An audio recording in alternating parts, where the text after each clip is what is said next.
অঞ্জলি লহ মোর সঙ্গীতে, প্রদীপ শিখা সম কাঁপিছে প্রাণ মম। সঙ্গীত মানে জানি আমরা আমাদের প্রাণের সুর এবং প্রাণের কথা। নমস্কার, আপনাদের সকলকে জানাই স্বাগত। আজকে সঞ্চালনে রয়েছি আমি কণিকা। আমাদের সঙ্গে রয়েছেন বিশিষ্ট সঙ্গীত শিল্পী আশালতা মান্না। চলুন তার সঙ্গে আলাপ করে নেওয়া যাক। নমস্কার, আমাদের চ্যানেলের পক্ষ থেকে আপনাকে জানাই অনেক অনেক শুভেচ্ছা এবং অভিনন্দন। আমাদের সঙ্গে যন্ত্রাংশের সঙ্গে যারা রয়েছে তাদেরকেও জানাই অনেক অনেক অভিনন্দন এবং ধন্যবাদ। আমরা আমাদের অনুষ্ঠানে প্রবেশ করব, কিন্তু তার আগে কয়েকটি কথা খুব জানতে ইচ্ছে করছে। আমি আশালতা দিদির কাছে যাব যে আপনার এই গানের জগতে আসার প্রভাবটা কবে থেকে, মানে কখন আপনার মনে হলো যে আপনি গানের জগতে আসতে চাইছেন? আমার ছোটবেলা থেকেই গান বাজনা ভালোবাসি। রেডিও টিভিতে আমি গান শুনেছি। এখন আমি গান শুনেই গান পথ চলা শুরু করি আশালতার মান্না। অনেক ধন্যবাদ আশালতা দিকে। আমরা আমাদের প্রথম গানে যাচ্ছি, তাহলে আপনি আজকে প্রথম কি গান শোনাচ্ছেন? মঙ্গল দ্বীপ চলে, এটা শোনাচ্ছি।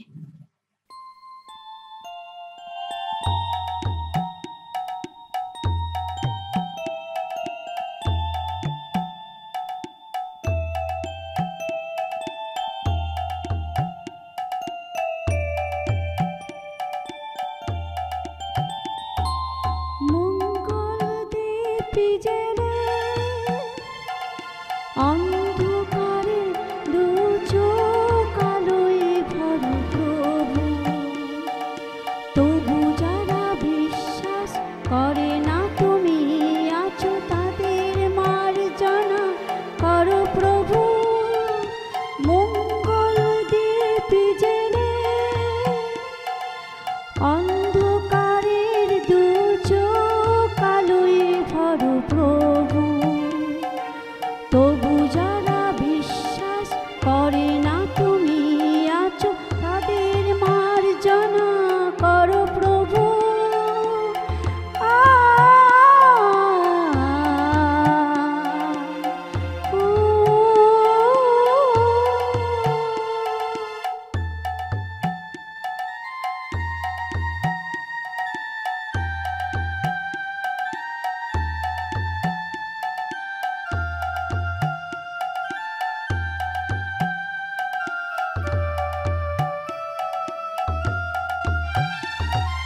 যে তুমি আলো দিতে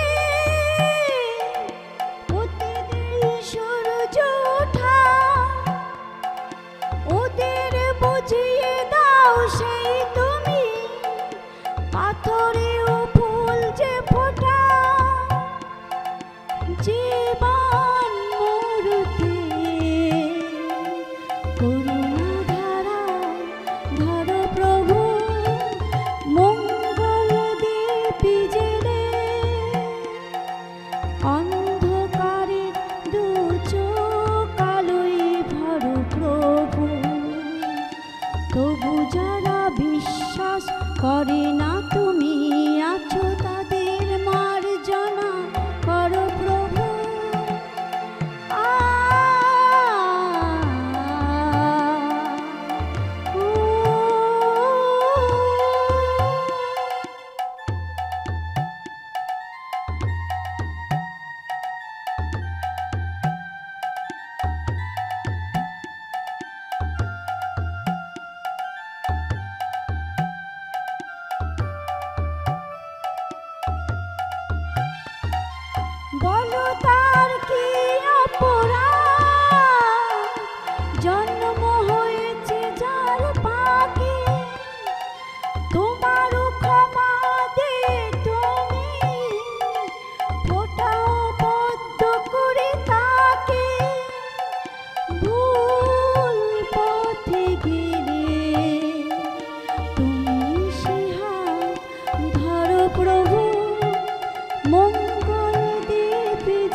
বাঙালি ঘরের প্রত্যেকটি সকাল যে গান দিয়ে শুরু হয়, সেই গানটি উনি আমাদেরকে শোনালেন। গান হলো এমনই একটা জিনিস যা পরিপূর্ণতা পেলে আমরা চোখ বন্ধ করে অমরায় পৌঁছে যেতে পারি। আচ্ছা, আসলে দাদি, আপনার কাছে আমার আরো একটি প্রশ্ন আছে। গান নিয়ে এমন কি কখনো কোনো বিশেষ মুহূর্ত ঘটেছে যেটা আপনি সবসময়ের জন্য মনে রাখতে চান বা আপনার মনে আছে ভালো লাগার কোনো বিষয়? আমি একবার সরিষা আশ্রমে গেছিলাম। আমার একটা কম্পিটিশন ছিল। ওখানে আমি অনেক মানুষের ভালোবাসা পেয়েছি। আসলে মানুষের ভালোবাসাই আমাদের সর্বোত্তম শ্রেষ্ঠ উপহার। আ প্রেম মানেই আমরা জানি প্রতীক্ষা। আর প্রেম ছাড়া কখনোই কোনো কিছুই সফল হয় না। কোনো সৌন্দর্যই পরিপূর্ণ হয় না। কোনো শিল্পকলাই হয়তো প্রেম ছাড়া পরিপূর্ণ হয় না। তো আজকে যদি আপনি একটা প্রেম জাতীয় কোনো গান বা প্রেমের কোনো সংগীত যদি শোনান দর্শকদের জন্য।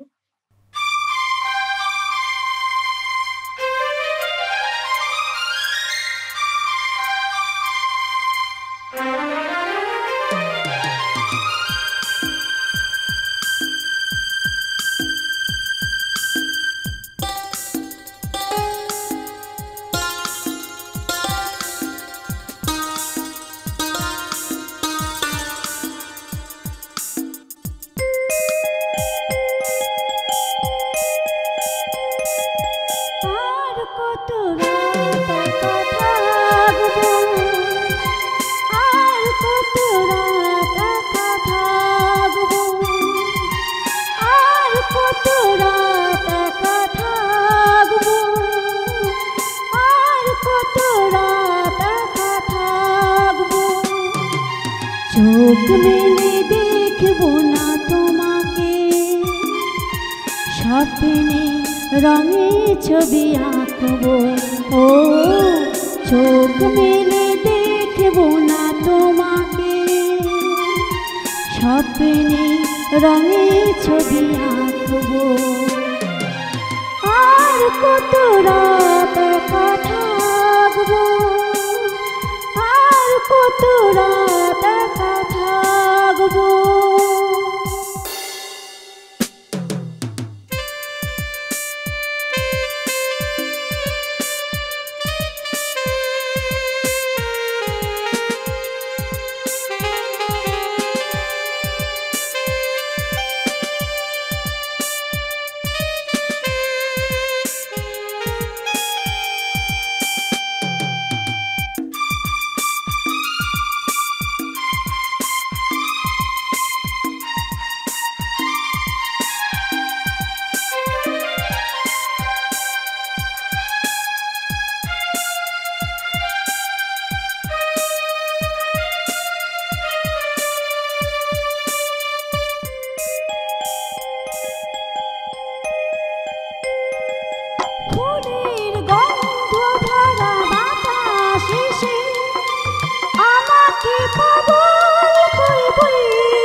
চোখ মেলে দেখব না তোমাকে, স্বপ্নে রঙের ছবি আঁকবো।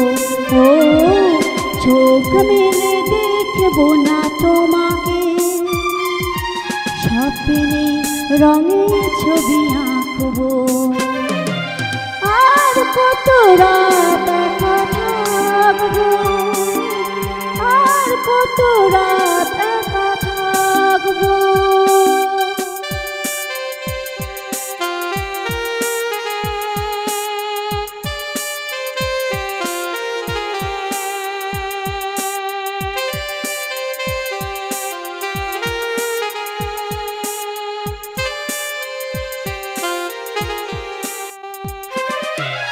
আমাদের হৃদয়ে একটা আস্ত প্রেমের দর্পণ, সেখানে আমরা সমর্পণ করি আমাদের সমগ্র প্রেমকে। প্রেম মানেই প্রতীক্ষা, প্রেম মানেই অপেক্ষা, প্রেম মানেই একটা তীব্র আকুতি, সেই মানুষটার কাছে তীব্র চাওয়া পাওয়া। তেমনই কিছু বুঝিয়ে দিলেন এই গানটির মাধ্যমে। তোমার টানে সারা বেলার গানে ভোরের অন্তমি নিশীথ জানি। নমস্কার দর্শক বন্ধুরা, আজ ফ্রেন্ডস টিভির এই স্টুডিওতে আমরা পেয়ে গেছি সুদূর ঝাড়গ্রাম থেকে আসা এক শিশু শিল্পীকে। তার নাম আমরা তার মুখ থেকেই জেনে নিই। তুমি কোথা থেকে এসেছো আর তোমার নামটা একটু বলো। আমি ঝাড়গ্রাম থেকে এসেছি আর আমার নাম হচ্ছে অনুষ্কা। উঠান ভরা আলপনা গোলা ভরা ধান, উঠান ভরা আলপনা গোলা ভরা ধান, গাও গোটু সুর গান দেখো পরব লেগেছে। উঠান ভরা আলপনা গোলা ভরা ধান, উঠান ভরা আলপনা গোলা ভরা ধান, গাও গোটু সুর গান দেখো পরব লেগেছে। এই মকর পরবে মদনা ছোড়া ধামসা বাজাইছে, এই মকর পরবে মদনা ছোড়া ধামসা বাজাইছে। আরে টুসুমনি, আরে টুসুমনি ধামসার বলে কেমন দেখো লাচিছে। মকর পরবে মদনা ছোড়া ধামসা বাজাইছে, এই মকর পরবে মদনা ছোড়া ধামসা বাজাইছে।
লেগেছে, দেখো পরব লেগেছে।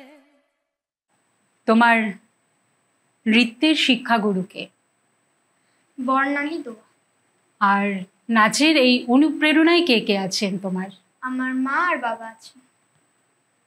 অনুষ্কা মাইতির নৃত্যর জগৎ আরও শুভময়, আরও অনেক উজ্জ্বল আলোকময় হয়ে উঠুক, এই কামনা আমরা ফ্রেন্ডস টিভির পক্ষ থেকে জানাই।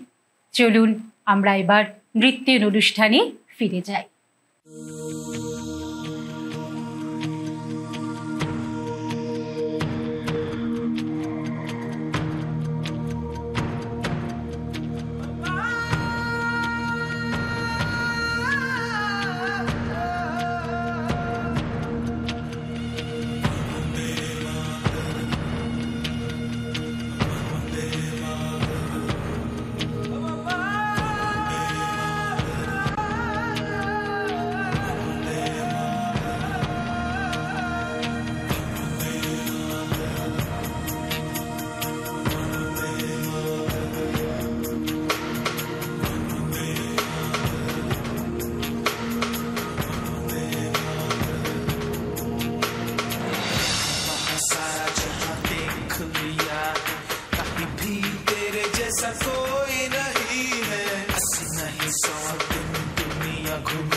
से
কবিতা আমার জারুলের ঘন ছায়া, কবিতা আমার নিকোনো উঠোন ঘর, কবিতা আমার চোখে অঞ্জন মায়া, কবিতা আমার গোপন স্বয়ম্বর। কবিতাকে আমরা এভাবেই যাপন করি আমাদের দৈনন্দিন জীবনে, আমাদের জীবনচর্যার প্রতি পদে পদে। আর কবিতাকে আমরা যারা ভালোবাসি তাদের কথা ভেবে ফ্রেন্ডস টিভি নিবেদন করেছে কবিতা ক্যাফের মতো একটি জমজমাট কবিতার আড্ডার আসর, এবং সেটি যিনি পরিচালনা এবং প্রযোজনা করেছেন তিনি হলেন নির্মল কুমার সাহু মহাশয়। তাকে বিশেষ ধন্যবাদ জানাই। এবং আজকে আমাদের সঙ্গে বিচারক হিসেবে শুধু নয়, আমাদের বন্ধু হিসেবে আমার সঙ্গেই রয়েছেন কবি দেবব্রত দত্ত।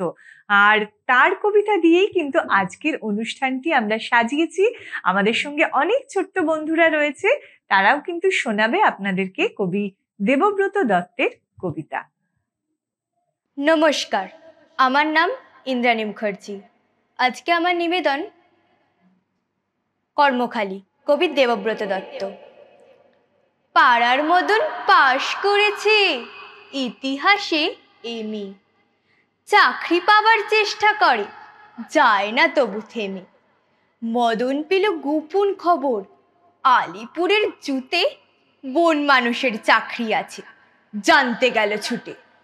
বন মানুষের মুখোশ পরে থাকতে হবে খাঁচায়, মাইনে পাবে 700 টাকা, খাবার পাবে যাচাই। বেকার মদন অনিচ্ছাতেও চাকরিখানা নিল, দর্শকরাও বেজায় খুশি, দারুণ মজা পেল। একদিন তো লম্ফ দিয়ে পড়ল পাশের খাঁচায়, পাশেই ছিল নেকড়ে বাঘ, কেই বা তাকে বাঁচায়। হলুম করে বাঘ বাবাজি যেই তুলেছে থাবা, বন মানুষ চেঁচায় ভীষণ, মরে গেলুম বাবা। বাঘটা তখন বলল কানে, উঠছ কেন ঘেমে, আমিও ভাই তোমার মতন ইতিহাসের এমএ। নমস্কার। ফ্রেন্ডস টিভি নিবেদিত এই যে কবিতা ক্যাফের জমজমাট কবিতার আড্ডা, তাতে আমরা এবারে কবিতা শুনলাম ইন্দ্রাণী মুখার্জির কাছ থেকে। নমস্কার, আমার নাম সমাক্ষ দলুই। সকাল সকাল দেবব্রত দত্ত, সত্য দাসের পিস্তুত ভাই, যখন সবে 6-এ, সেখান থেকেই শখ হলো তার নামবে পলিটিক্সে। 7-7বার এক ক্লাসে, মুশকিলটা পাস ফেল। বসবাস তো স্কুলের পাশেই, কিন্তু তবু পাস ফেল। সত্য দাসের সেজ ছেলে, ষষ্ঠীতলার গিরিশ, পুলিশ কেসে ফেঁসে আছে, বয়স মাত্র 30। কিন্তু গিরিশ বিশাল নেতা, সোফায় দিয়ে বালিশ, সমস্যাটা সাজিয়ে রোজ শোনে সবার নালিশ। চশমা রেখে লিখতে বসে যেই সোফাটার পাশে, সারাটা দিন চশমা খোঁজে সোফার আশেপাশে। সত্য দাসের সুনাম ভীষণ, খুব মেধাবী সে, অনায়াসে সব দলেতে যেতেও পারে মিশে। সত্যবাবু সরল মানুষ, তর্ক করে ভীষণ, সেসব তর্ক সকাল সকাল দেখায় টেলিভিশন। নমস্কার। ফ্রেন্ডস টিভি নিবেদিত কবিতা ক্যাফেতে আমরা এতক্ষণ কবিতা শুনলাম সমাক্ষ দলুইয়ের কাছ থেকে। খুব সুন্দর একটি কবিতা আমাদের সমাক্ষ শোনালো। হারানো মার্কশিট, দেবব্রত দত্ত। বাবা এবং ছেলে মিলে ব্যাগ সুটকেস খুলে সাফসুত্র করছিল সব নোংরা এবং ঝুলি। হঠাৎ বাবা, বুবাই হাতে কিসের কাগজ ওটা? বুবাই বলে, খুঁজে পেলাম এই মার্কশিটটা।